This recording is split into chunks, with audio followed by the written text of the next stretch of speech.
They didn't fall in love with you. They fell in love with their reflection in you. That's the part no one tells you. At first, it feels magical, like they finally see you. But what they are really addicted to is how you made them feel like someone they are not. And when your empathy starts revealing their true self, flaws, lies, insecurities, they panic. They try to control, to devalue, to destroy the very thing they once worshipped. Why? Because you weren't just a mirror. You were a truth teller. A soft, glowing reminder of everything they are not. And once they see that, they can't stop obsessing. They hate you. They crave you. They need to silence you. But here's the twist. By the end of this video, you'll understand why their obsession has nothing to do with love and everything to do with fear. So stay with me, because the ending will shift everything you thought you knew. And if any part of this hits deep, don't scroll past. Leave a comment below, or better yet, subscribe. Because your healing journey deserves truth, not more silence. They weren't drawn to your soul. Not really. They were drawn to how your soul made them feel about themselves. From the moment a narcissist meets an empath, there's a spark, but not the kind most people think. It's not real connection. It's recognition. A narcissist instantly recognizes something in an empath that they don't have, but deeply crave: authenticity, depth, light. To you, it might have felt like chemistry, maybe even fate.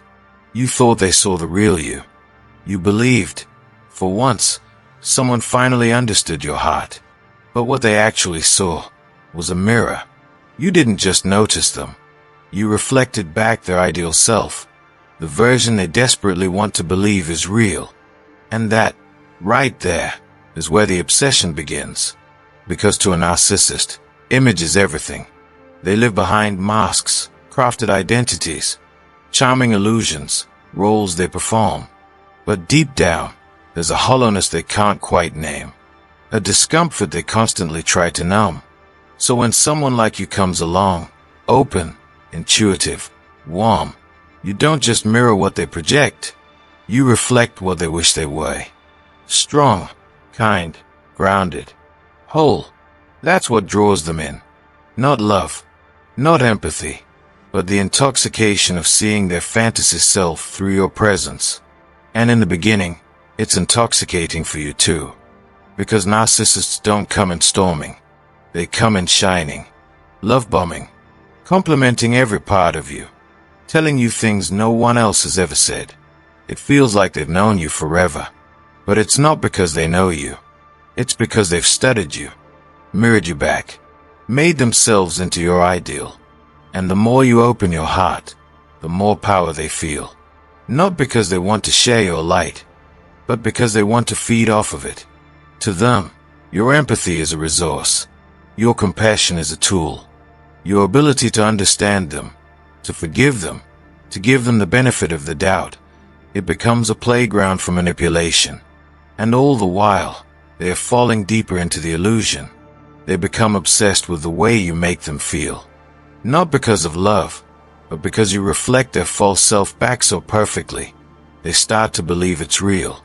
But here's where the danger begins, for them. And the pain begins, for you. Because eventually, the truth leaks through. You can't help it. Empaths see, not just the surface, but the layers, the inconsistency in words, the crack in the charm, the small flashes of cruelty. You don't point it out harshly, but your presence alone starts reflecting not just who they pretend to be, but who they really are underneath. And that's when things shift. At first, they may try to fix it. Not fix themselves, but fix you. To dim your light, to quiet your intuition, to keep you from seeing too much. Because the more you see, the more the mirror reflects their truth. And narcissists can't stand their truth. It terrifies them. So they turn on the very thing they were obsessed with. Suddenly, your warmth becomes too much. Your boundaries become selfish. Your emotional honesty becomes drama. They start rewriting the script. They can't face the real reflection. So they try to shatter the mirror. But what's important to understand is that none of this is your fault. You didn't invite this obsession. You didn't create their illusion. You simply existed, with empathy, openness, and light. That's what they couldn't handle. Not because it was wrong, but because it was too right, too real. And in the face of real, the narcissist's mask starts to slip. The fantasy begins to fade, and all they're left with is themselves.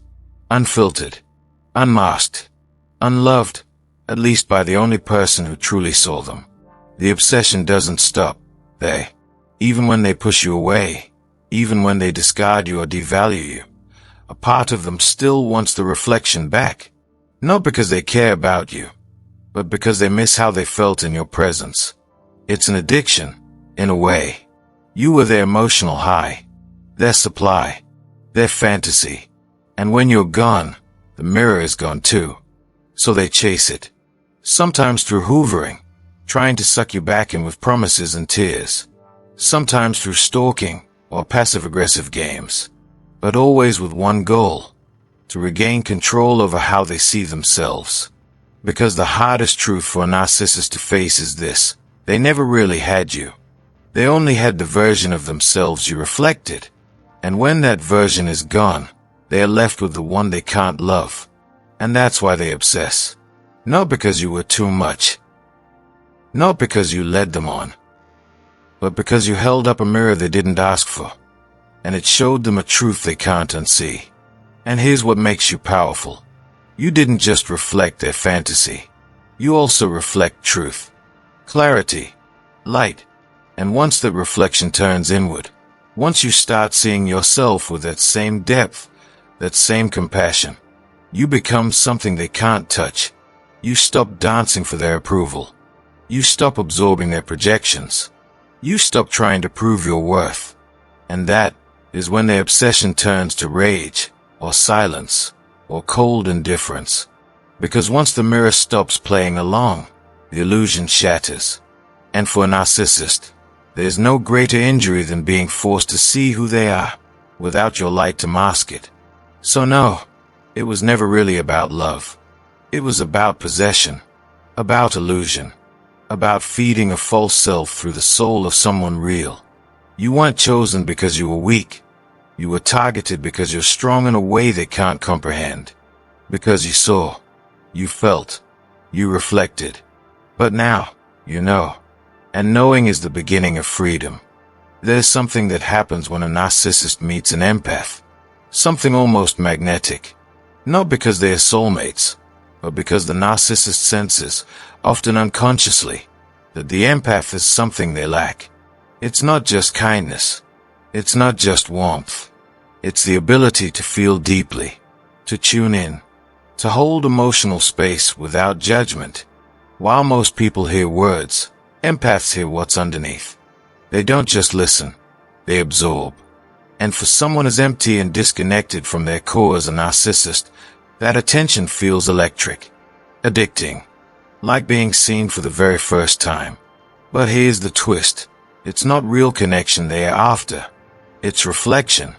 Because the narcissist isn't looking to be known. They're looking to be validated, worshipped, mirrored back as flawless, charming, powerful. And the empath, with their finely tuned emotional radar, can easily pick up on the narcissist's hunger, the subtle cues, the unspoken wounds, the longing behind the facade.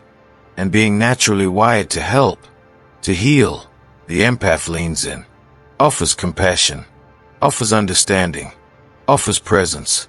Without even realizing it, the empath becomes a mirror, not just to the narcissist's pain, but to their ideal self, their fantasy. To the narcissist, this feels euphoric. Finally, someone who gets them, someone who listens without interruption, who believes their carefully curated stories, who looks at them with eyes full of admiration and trust. The narcissist doesn't see the empath as a person. Not really. They see a vessel, a mirror, a source of emotional energy they can draw from, again and again. That's why empaths are their favorite target. Because empaths don't just reflect back what's said, they reflect back what's wanted. The narcissist says, I'm a victim, and the empath sees pain. The narcissist says, everyone leaves me, and the empath sees a wounded child. The narcissist says, you're the only one who understands me, and the empath takes it as a sacred responsibility. What they don't see, at least not right away, is that this connection isn't mutual. The empath is diving in, heart first, but the narcissist is using that depth to build a throne. Every compliment, every act of forgiveness, every emotional sacrifice becomes a building block in their illusion of superiority. And while the narcissist is thriving off the attention, the empath is slowly shrinking. Because narcissists don't just take your energy, they rearrange your reality. They gaslight. They twist your words. They rewrite the past. And the empath, desperate to understand, to fix, to love harder, begins to doubt their own instincts. They start blaming themselves. They try to earn back a connection that was never real to begin with. But the truth is this: the narcissist was never in love with the empath. They were in love with the way the empath made them feel. Like a god. Like a king. Like the person they pretend to be. That's what the mirror reflected. And that's what they became obsessed with. The more the empath validated the narcissist's false identity, the more addicted the narcissist became. Not to the person, but to the reflection. And here's where it gets dangerous. For both of them. Because eventually, the empath starts seeing through the cracks. They start noticing the manipulation, the double standards, the lack of empathy. And because empaths are built on truth, not illusion, they start asking questions, setting boundaries, holding up the mirror not just to the narcissist's fantasy, but to their reality. And that's when everything changes. The narcissist can't handle being truly seen. Because beneath the mask lies insecurity, shame, emptiness. So when the mirror stops reflecting the perfect image, they lash out, they rage, they punish, or worse, they withdraw love entirely, discarding the empath like a broken object. Not because the empath did something wrong, but because the mirror is no longer useful, no longer shiny, no longer under control. But even after the discard, the obsession lingers, because the narcissist doesn't just miss the empath, they miss how the empath made them feel. That emotional supply, that constant validation, that steady stream of attention, it's hard to replace. So they hoover, they stalk, they linger in the shadows, hoping to reactivate the mirror. But the moment the empath starts healing, detaching, and stepping into clarity, that's when the narcissist truly loses their grip. Because the mirror now reflects something else: truth, boundaries, self-respect. And the narcissist can't stand to see themselves through that kind of lens. That's the irony. They chose the empath because they felt seen. But they destroyed the empath because being truly seen was their greatest fear. So if you've ever wondered why the narcissist obsessed over you, why they couldn't let you go, or why they turned on you so suddenly, remember this. It was never about who you were. It was about what you reflected. And once that reflection started showing truth instead of fantasy, their obsession turned to fear. Because empaths don't just mirror illusions, they reveal what's hidden. And that is something a narcissist will never be ready to face. In the beginning, they adored you. Or so it seemed. The way they looked at you, the way they clung to every word you said, it felt intense. Like you were something rare, precious, like you had unlocked a part of them no one else ever had. And maybe, for a while, you believed that too.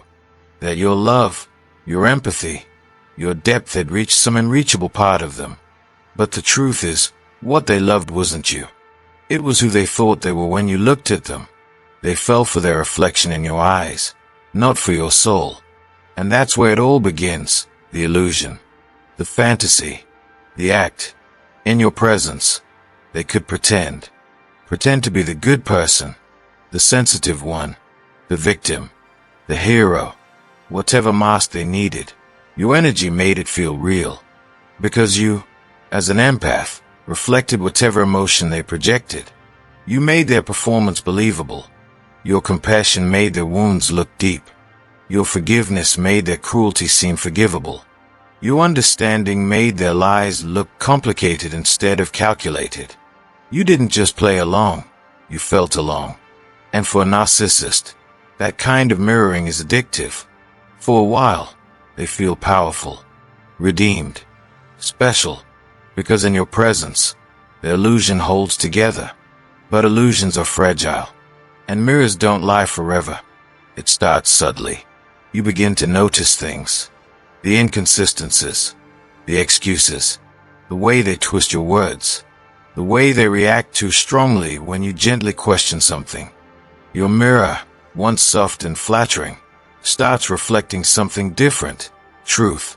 Real, uncomfortable truth. Not the version they crafted. Not the story they told everyone else. But the truth that exists behind the charm and manipulation. The cracks in their mask. The coldness behind the smile. The control behind the kindness. And you don't even have to say it out loud. Your energy changes. You pull back. You hesitate. You stop feeding the illusion. And that, to the narcissist, is the beginning of betrayal. They start to hate you. Not because you did something cruel, but because your mirror stopped reflecting the fantasy and started revealing their flaws. You see their manipulation, and suddenly, they call you paranoid. You express your needs, and now you're too sensitive. You set boundaries, and they say you're selfish. All the things they once praised you for, your warmth, your intuition, your deep heart, now become weapons they use against you. Because they can't tolerate what they're seeing in your eyes anymore. They don't see adoration. They don't see awe. They see recognition. And that is what terrifies them. Because deep down, narcissists know they are not who they pretend to be. That's why they need the performance. That's why they seek out people who will play the role, who will reflect only what they want to see. And when you stop playing that role, when your mirror starts showing the messy truth instead of the polished mask, they feel exposed, vulnerable, powerless, and narcissists don't know how to sit with those feelings. They don't know how to grow or reflect or take accountability. So instead, they turn their fear into blame, into anger, into hate. They begin to rewrite the story in their mind. Now you were never that great. You were unstable, ungrateful, toxic even. They start to pick at your flaws, real or imagined. They twist your empathy into weakness, your honesty into attack, because they can't face the fact that it was their mask that cracked. So they tell themselves it was your fault the reflection changed, that you were the one who switched up, that you turned cold, that you stopped loving them. But what really happened is this: you started seeing clearly, and you couldn't unsee it. And that is the moment they begin to resent you, not for hurting them, but for seeing them. Because for a narcissist, being truly seen is a kind of death. The death of the mask. The death of the lie. The death of the fantasy self they've spent their whole lives trying to sell to others, and to themselves. But here's the deeper wound. It's not just that they feel exposed. It's that they know they can't truly be loved for who they are. That's why they crafted the illusion in the first place. And now that someone has seen through it, they feel naked, worthless, ashamed. But instead of facing that, they project it outward. They rage. They discard. They smay. Because if they can make you the problem, they don't have to face the pain of their own reflection. And yet, even after the hate sets in, the obsession doesn't fade. Because you, as an empath, still represent something they want but can never truly possess: authenticity, depth, wholeness. You didn't need a mask to be loved. You loved from your core. You offered real presence. And they will never forget the high of being in that presence, even if they try to destroy the mirror that reflected what they couldn't accept. So if you're wondering why they turned on you so quickly, why someone who once adored you now seems to despise you, this is the truth. It's not you they hate. It's what you revealed. Your mirror stopped showing the dream and started showing the damage. And instead of healing, they chose hatred. Because hate, to them, feels safer than shame. But you still have your reflection. And over time, as the fog clears, you'll see what you were really reflecting all along. Not their fantasy, not their emptiness, but your own power, your own clarity, your own light. They couldn't handle it, but you will. You don't scream. You don't throw things. You don't fight deity. And yet, somehow, you scare them. To outsiders, that doesn't make sense. You're the soft one, the calm one, the person who forgives too much and apologizes when you shouldn't. But to the narcissist, your very presence becomes a threat, not because of what you do, but because of what you see. You don't need to speak loudly to shake their foundation. You don't need revenge or rage to unravel their control. All it takes is your quiet awareness, your ability to observe what others miss, to connect the dots others ignore, and to recognize patterns that expose the truth behind the mask. That is what terrifies them, because a narcissist can manipulate noise. They thrive in chaos. They know how to twist arguments, raise suspicion, make themselves look like the victim. But silence, calm presence, a knowing look that says, I see you. They can't fight that. They can't twist that. They can only feel the fear of exposure rising within them. Your silence speaks volumes. It tells them you're no longer confused, that you're no longer under the spell. And when an empath stops reacting, that's when the narcissist starts panicking. Because the one thing they fear more than being abandoned is being seen for who they truly are. And you see them, without trying to, without even realizing how deeply. You pick up on the shifts in tone, the inconsistencies in their stories, the way their compliments always come with a hook. You notice how they mimic emotions but never feel them. You see the mask for what it is, paper thin, desperate to be believed. And still, you don't attack. You don't expose them to the world. You simply exist with awareness. You begin asking the quiet questions. You begin pulling back your energy. You stop feeding the illusion. You stop being the mirror that made them feel perfect. And without your reflection, they begin to collapse. Slowly, at first, but certainly. You are dangerous to a narcissist, not because of your strength in confrontation, but because of your strength in truth. You're not chasing drama. You're not clinging to chaos. You're rooted in something deeper, intuition, empathy, spiritual clarity. You may not see yourself as powerful, but to a narcissist, you are the very thing that can undo them. Because your energy doesn't lie. Your presence exposes. Your silence disrupts the show they've worked so hard to perform. And when they sense they can no longer control how you see them, they try harder. Love bombing again. Guilt tripping. Projecting their shame onto you. Trying to make you the villain for finally standing still.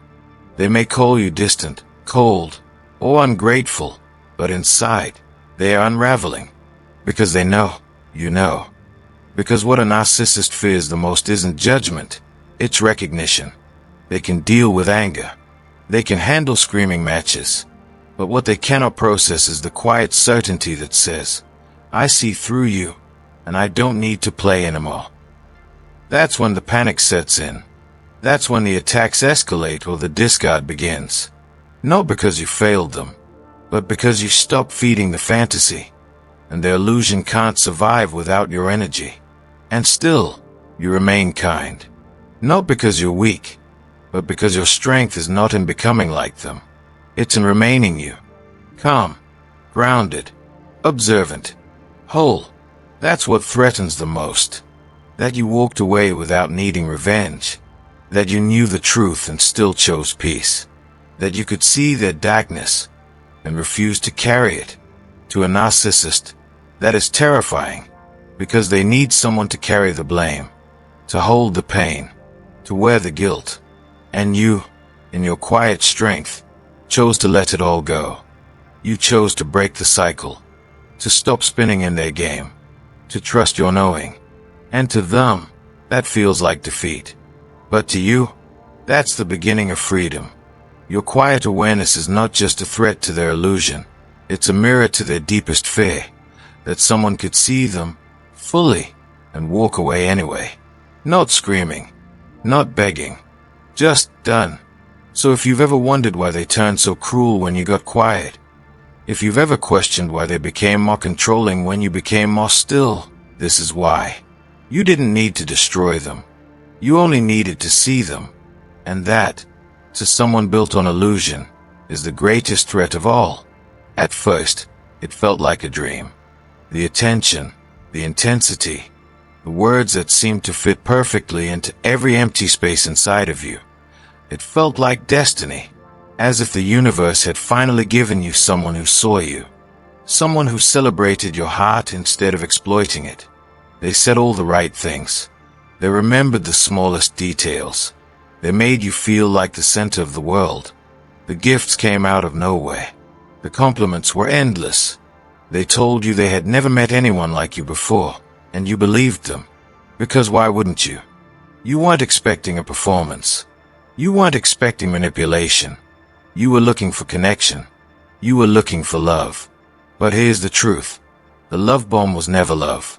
It was a trap, carefully crafted, purposefully executed, and perfectly timed. Because narcissists don't bond the way healthy people do. They don't take time to truly know someone. They study them, yes, but not to love them, to use them, to assess what you want, what you crave, what you've been missing, and then to become it. Not because it's real, but because it's effective. You weren't falling in love with them. You were falling in love with a version of yourself reflected back through their words. They mirrored your dreams, your values, your beliefs. They agreed with everything you said. They laughed at all the right moments. They told you they felt a soul-deep connection, and you believed it because you felt it. And that's what made it so dangerous, because it wasn't real, but your feelings were. Your love was. Your hope was. And while you were opening your heart, they were planning their grip.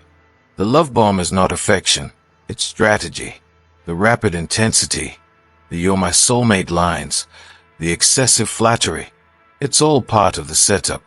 Not to get close to your soul, but to bypass your boundaries, to make you ignore red flags, to bond you to them emotionally so deeply, so fast, that by the time the mask starts to slip, you're already invested.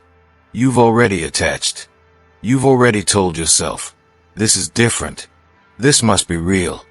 But it wasn't love. It was bait. Because the moment they feel like they have you, the shift begins. Suddenly, the one who used to text you constantly becomes distant. The one who once praised your heart now criticizes your sensitivity. The one who claimed they couldn't live without you begins acting as if your presence is a burden. And you start to question yourself. You wonder what changed, what you did wrong. You try harder, love deeper, prove your worth, because you're chasing the high of those first days. The love they showed you in the beginning. But that version of them, it never existed. It was a mask, a lure. They don't love bomb you because they feel something for you. They love bomb you because they feel nothing. And to someone who feels nothing, affection becomes a tool, a weapon, a way to secure emotional supply. You became their mirror, their audience, their source. And the love bomb was the audition. Once you were hooked, once you started relying on them for validation, affection, or meaning, they pulled the switch. The cycle began.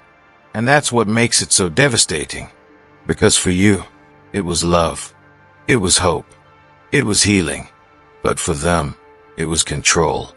It was conquest. It was about power. And the deeper your heart went, the more they knew they could manipulate you, push boundaries, twist your emotions, rewrite reality. And every time you cried, or begged, or tried to explain yourself, they felt stronger, more in control. Because that's what it was always about. Control, not connection.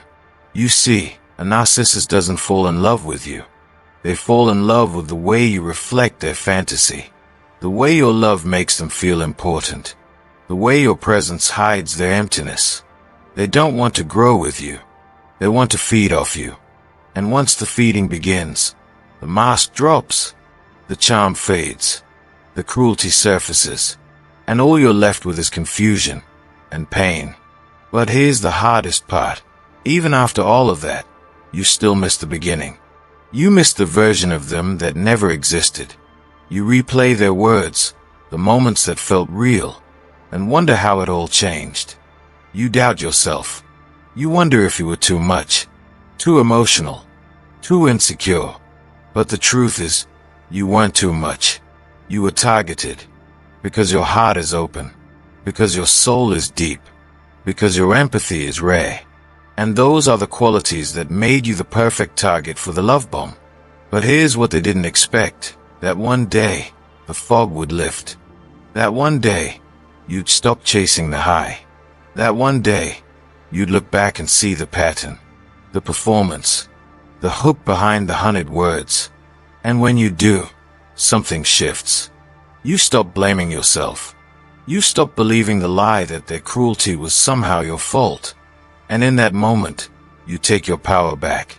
Because they may have fooled you, but they never broke you. You see now that the love wasn't real, but your capacity for love was. And that is your greatest strength. Not your vulnerability, not your tears, but your ability to feel, to see, to heal. And one day, you'll give that love to someone who doesn't bait and hook, but who meets you in truth, presence, and peace. And that is a love worth waiting for. They were drawn to you for your warmth, your light, your empathy, your ability to care deeply without asking for anything in return. To them, you were a source of constant supply. Every kind word, every moment of understanding, every time you forgave what others would have walked away from, it fueled them. It gave them a sense of worth, power, even superiority. They fed on your compassion like it was oxygen. But here's what most people don't realize. While you were their supply, you also became their trigger. Because your light, so pure and constant, began to reveal everything they were trying to hide. They could pretend to the world, wear the mask, charm the crowd. But around you, they started feeling exposed. Not because you were trying to hurt them, but because you saw too much. You noticed the lies they told without words. You picked up on the shifts in their mood. You caught the manipulation they tried to pass off as love. And slowly, the light that once fed them started burning. You became a mirror they couldn't shatter, a reminder of the truth they couldn't silence. And the more they felt exposed, the more desperate they became to regain control. That's when the control began. Subtle at first, comments meant to confuse, silent treatments to make you doubt yourself, guilt trips disguised as concern. But when those didn't work, when you still saw them for what they were, the rage followed. Sudden, confusing outbursts, cold blame, accusations that came out of nowhere. Not because you were wrong, but because you were right. Because your very presence, your calm, steady light, held up a mirror to everything they feared was true. That they weren't the person they pretended to be, and that you knew it. And so, the obsession shifted. It wasn't about love anymore, not even about control.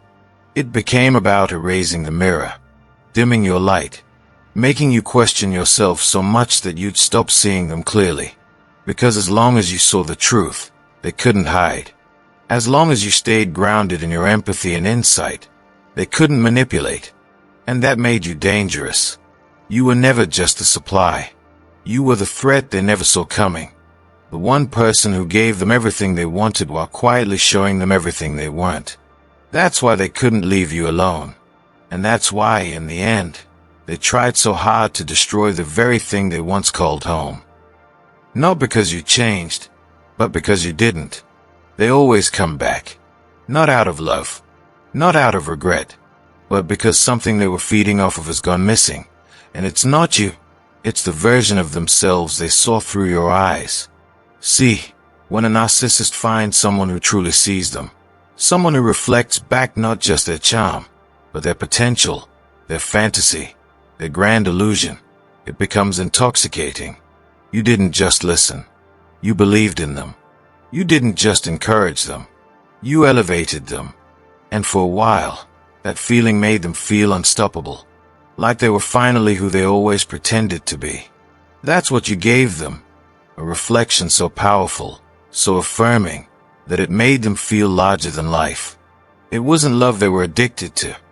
It was admiration, worship, the feeling of being important, chosen, superior. And your empathy made it easy for them to keep believing that fantasy. Because you gave them benefit of the doubt.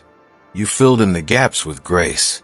You made excuses for their inconsistencies, because you assumed they had a good heart underneath it all. But eventually, the mask slipped. And when it did, something shifted in you.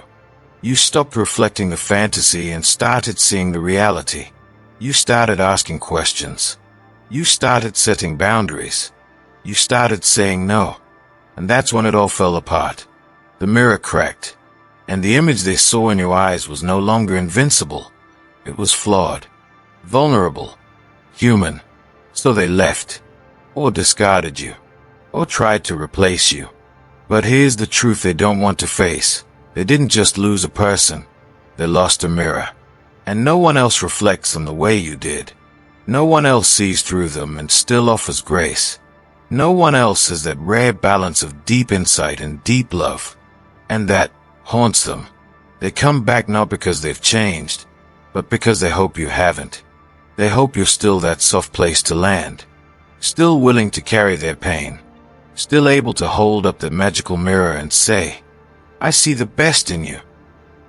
But what they forget is, even mirrors can break. Even the most loving hearts can get tired.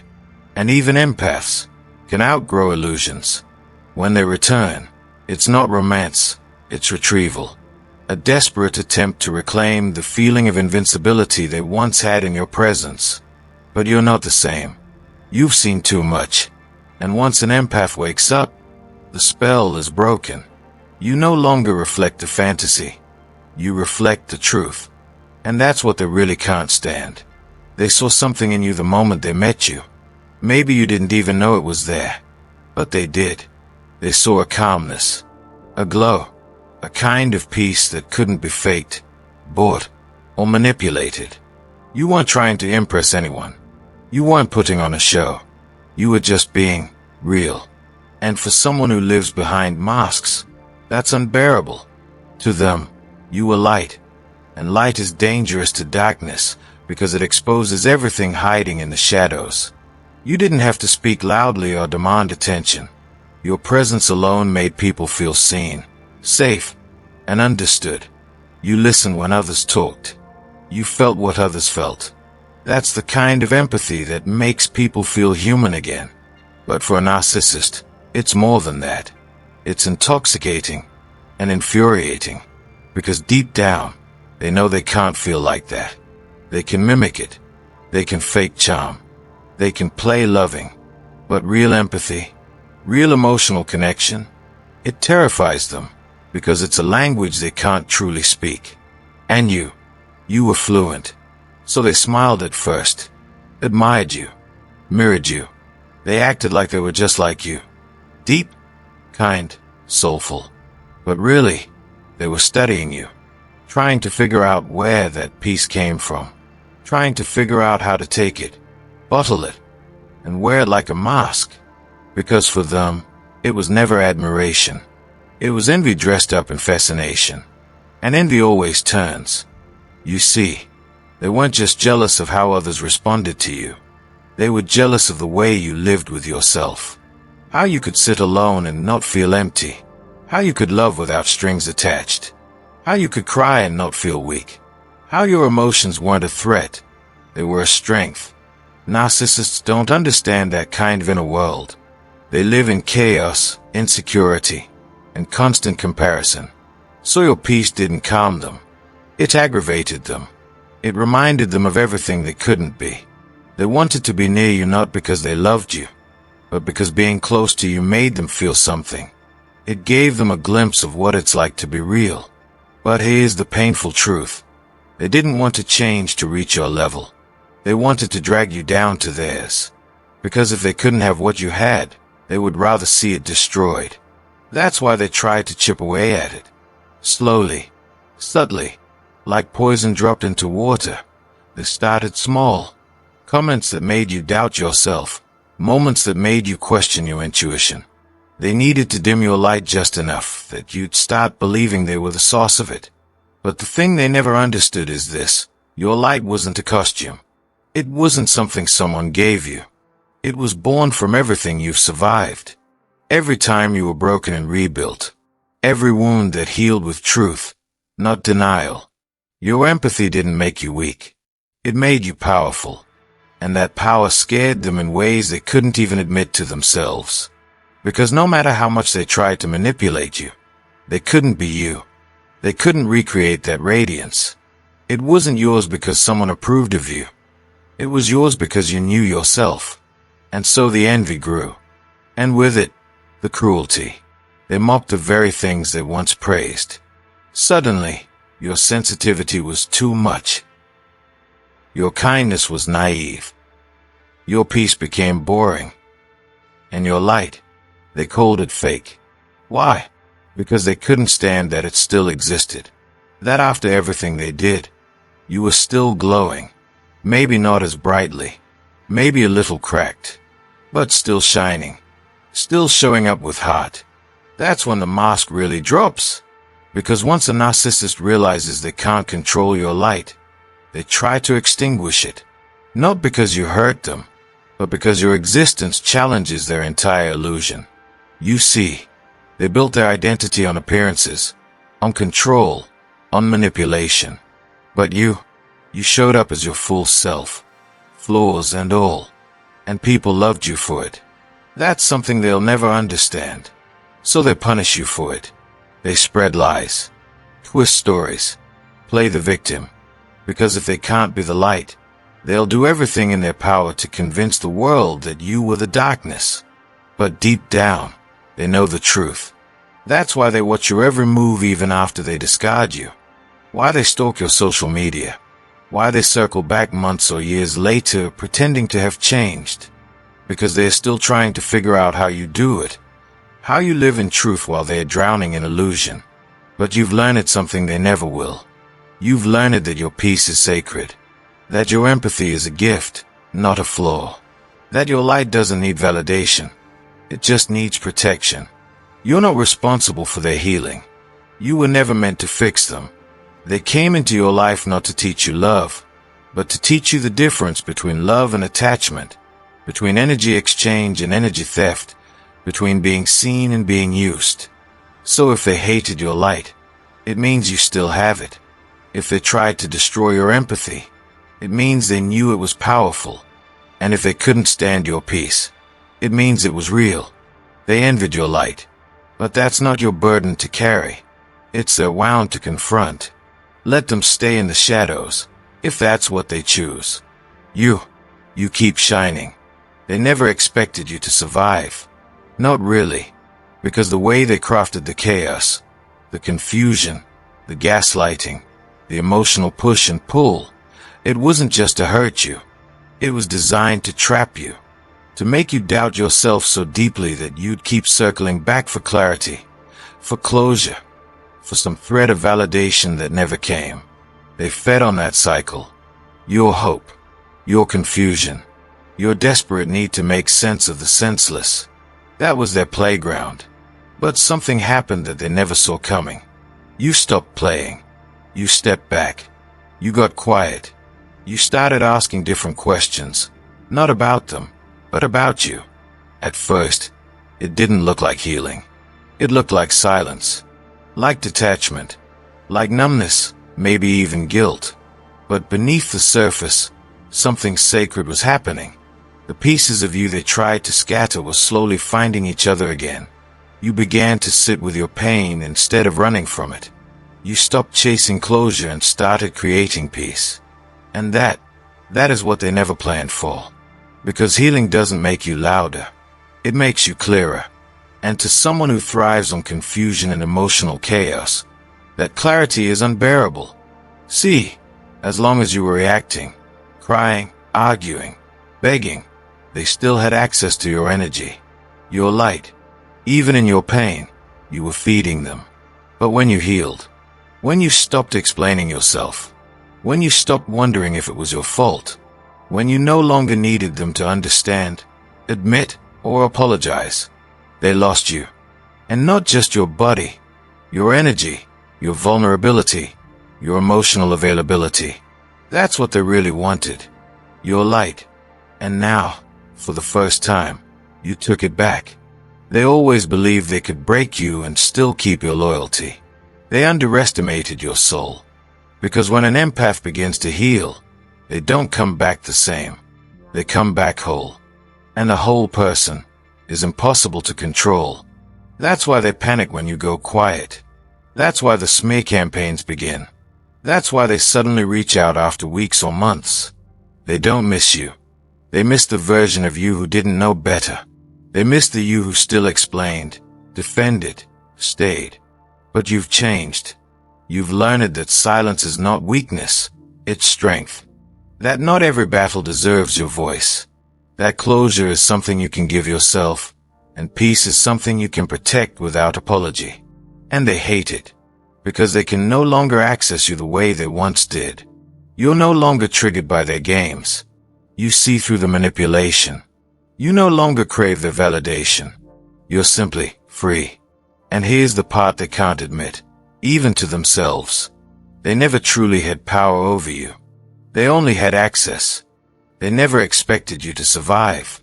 Not really, because the way they crafted the chaos, the confusion, the gaslighting, the emotional push and pull, it wasn't just to hurt you.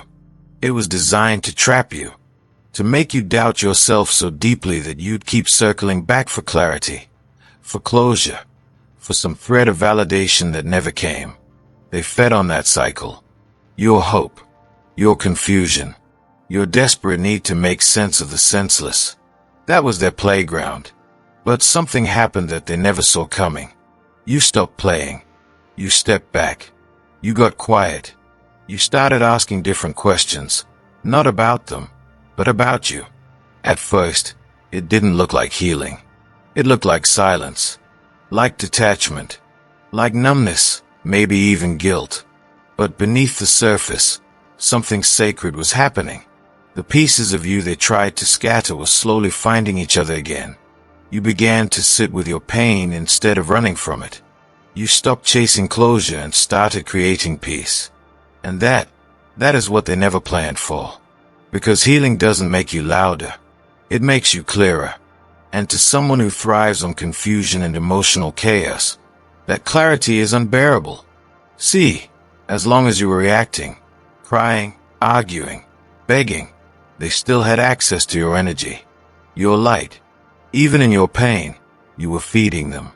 But when you healed, when you stopped explaining yourself, when you stopped wondering if it was your fault, when you no longer needed them to understand, admit, or apologize, they lost you. And not just your body, your energy, your vulnerability, your emotional availability. That's what they really wanted. Your light. And now, for the first time, you took it back.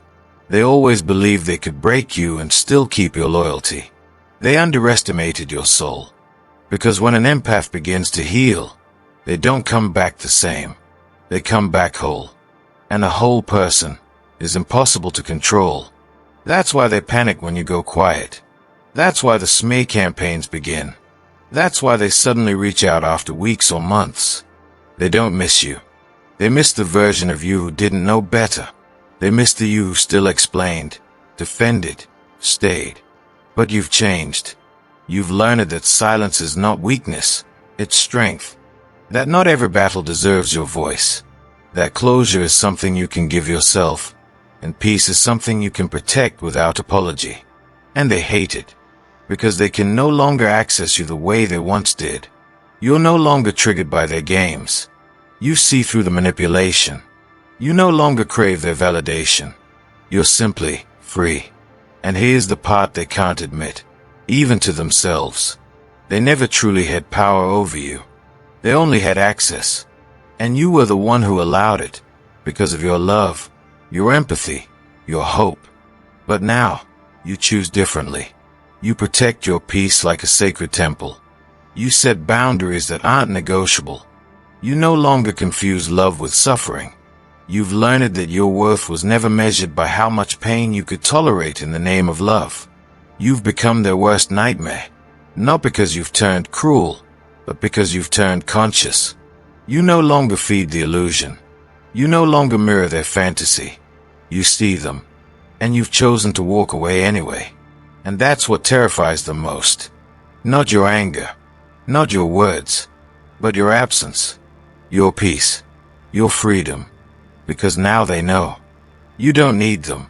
You never did. You were just too kind to see it before. But not anymore. Now, you're the one who walks away without looking back. Now, you're the one who understands that healing isn't about revenge, it's about reclaiming your life. And when they see that glow in your eyes, that softness returned, that laughter they thought they'd extinguished, that radiant peace that no longer includes them, they feel it. They feel the loss of control. They feel the emptiness they can't fill. They feel the reflection is gone. Because you were never just a person to them. You were a mirror, a supply, a reflection of the version of themselves they wanted to believe existed. And now, at first, it felt like the end of you. The silence, the sudden coldness after all that warmth. You were spinning, asking yourself what you did wrong. How someone who once claimed to love you could so effortlessly discard your soul like you were nothing. The confusion was loud. The ache in your chest was real. You questioned your wife, replayed conversations, moments, memories, looking for signs, searching for answers that were never meant to be given. But slowly, through the noise of the heartbreak, something strange happened. You stopped begging for their version of the truth and started listening to your own. You realized that the person you were during the relationship was someone constantly shrinking, constantly bending, trying to earn love that should have been given freely. You began to see how much of yourself you gave up, how often you silenced your own needs just to keep the peace, how often you ignored red flags just to hold on to the fantasy. And then it hit you. They didn't break you. They cracked the illusion. They peeled back the layers you wore to be enough for someone who was never capable of real connection. The collapse didn't destroy you. It exposed the parts of you that needed to rise. The pain, it became a mirror. You began to notice patterns, wounds that ran deeper than this one relationship. You saw how often you confused attention with love, intensity with intimacy, control with care. And as those realizations surfaced, something awakened inside of you. A quiet, powerful truth. You are not broken. You were never too much. You were simply surrounded by someone who couldn't hold what was real. They thought you were just a mirror. Someone who reflected their brilliance back to them. Someone who made them feel larger, smarter, more powerful just by being near.